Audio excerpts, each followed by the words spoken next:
Good morning. It's November 21st, and this is To My Liberal Friends. Eventually, the war between Israel and Hamas will end, and based on what we know now, Israel seems determined to eliminate Hamas. But no matter if they're successful or not, the future of the people of Gaza remains uncertain. Who will govern once the war is over? To give you an inside look at the problem facing the Palestinian people, you only have to look at the reaction of other Arab nations in the Middle East. As the refugees pour across the border seeking some refuge from the ravages of war, you would think other Muslim nations would open their borders and accept the refugees, but you'd be wrong. Nikki Haley, currently running for the Republican nomination and well steeped in foreign policy, had this to say about it why other nations are not welcoming the Palestinians. And I quote her, "We should care about the Palestinian citizens, especially the innocent ones, because they didn't ask for this. But where are the Arab countries? Where are they? Where is Qatar? Where is Lebanon? Where is Jordan? Where is Egypt? Do you know we give Egypt over $1 billion a year? Why aren't they opening the gates? Why aren't they taking the Palestinians?" End quote. Now, according to Nikki Haley, other Arab nations are refusing to take in large numbers of refugees because they cannot vet them. They don't want Hamas within their borders. Hamas is closely aligned with the Muslim Brotherhood, which is supported by Iran as well. They already have their own problems with anti-government factions, and they don't want to add to the problems. Ideologues of the Muslim Brotherhood advocate for the overthrow of Arab monarchies and the formation of a Sunni revolutionary Islamic republic which resemble Iran but operate under the banner of Sunni jihadism. Since Hamas serves as an agent for Iran, which in turn presents an additional danger to Arab monarchs, the majority of these nations are worried that their assistance to Gaza may fall into the clutches of Hamas. When a conference held in Saudi Arabia, over 50 Arab Muslim nations condemned Israel's military response and called for a ceasefire, but never came up with any real solution.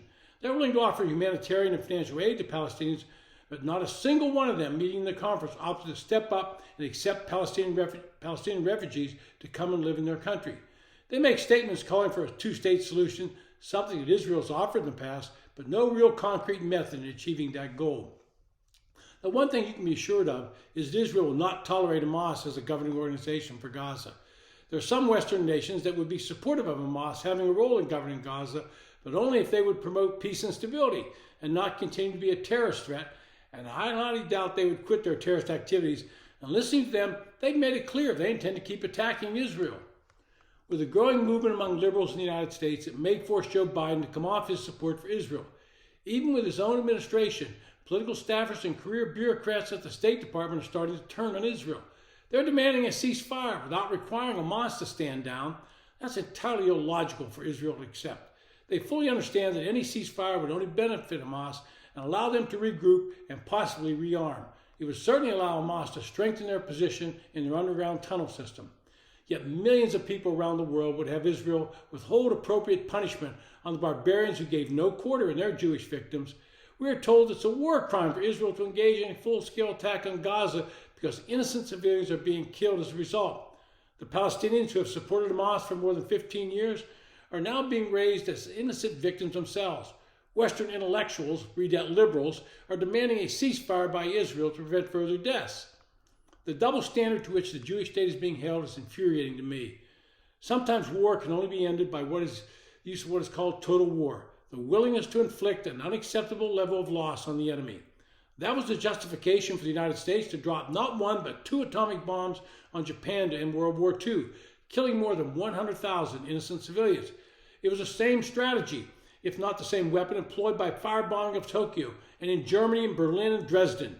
These weapons did not distinguish between civilians and military personnel. They were designed to bring the enemy to surrender.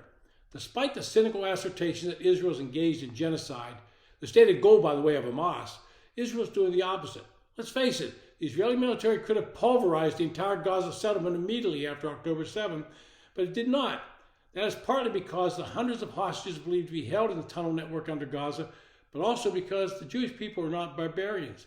The same cannot be said of Hamas, and that's why the IDF must not stop until the last Hamas terrorist is dead. Do whatever it takes. But back here in the United States, the drumbeat is growing for Joe Biden to turn his back on Israel. Senator Bernie Sanders wants to put restrictions on U.S. aid to Israel. The media is turning towards the Palestinian people in Gaza, saying something has to be done. They're now ignoring that Hamas blocks these people from leaving Gaza, that there is clear proof of Hamas using hospitals and schools to hide and shield their terrorist activities, to shield their armaments. Biden will, in my opinion, eventually cave for political reasons, start to put pressure on Israel to stop their invasion of Gaza. I would hope that Netanyahu refuses, because it would only allow Hamas to regroup and start firing rockets into Israel again and eventually launch another terrorist attack. Israel simply cannot allow that to happen, and we should not be forcing them to allow it. This has been To My Liberal Friends. Thanks for listening.